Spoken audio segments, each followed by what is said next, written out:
আজ ভারত মাঝারি পাল্লার ক্ষেপণাস্ত্র পরীক্ষা চালিয়েছে, যার রেস হলো 2000 কিলোমিটার।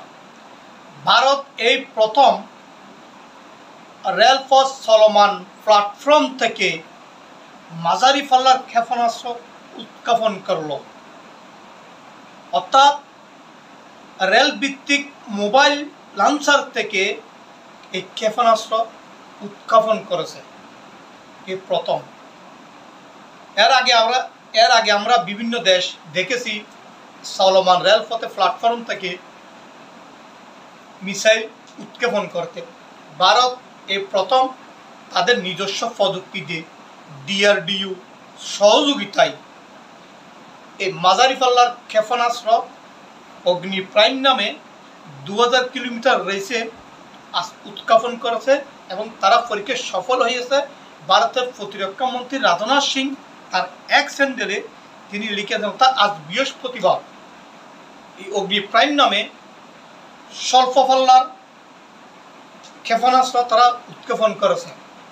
ফলে ভারতের শক্তি আরও বেড়ে গেল।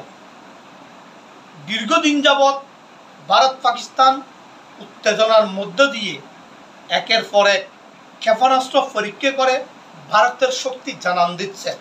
ফলে ভারতের দুই প্রান্তে দুই শক্তিধর দেশ, অর্থাৎ দুইটা শত্রু, একটা চীন একটা পাকিস্তান।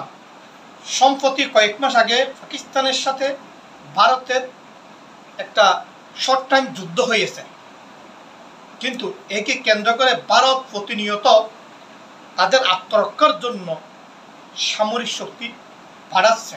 ফলে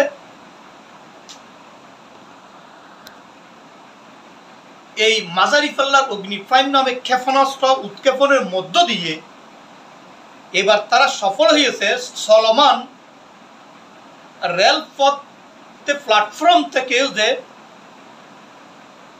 ক্ষেপণাস্ত্র লঞ্চার করা যায় সেটাও তারা সফল হয়েছে।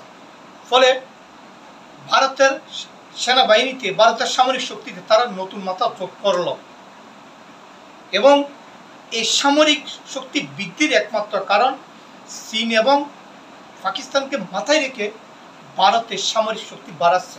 বর্তমানে ভারত পৃথিবীর মধ্যে 4র্থতম সামরিক শক্তি অর্জনকারী দেশ।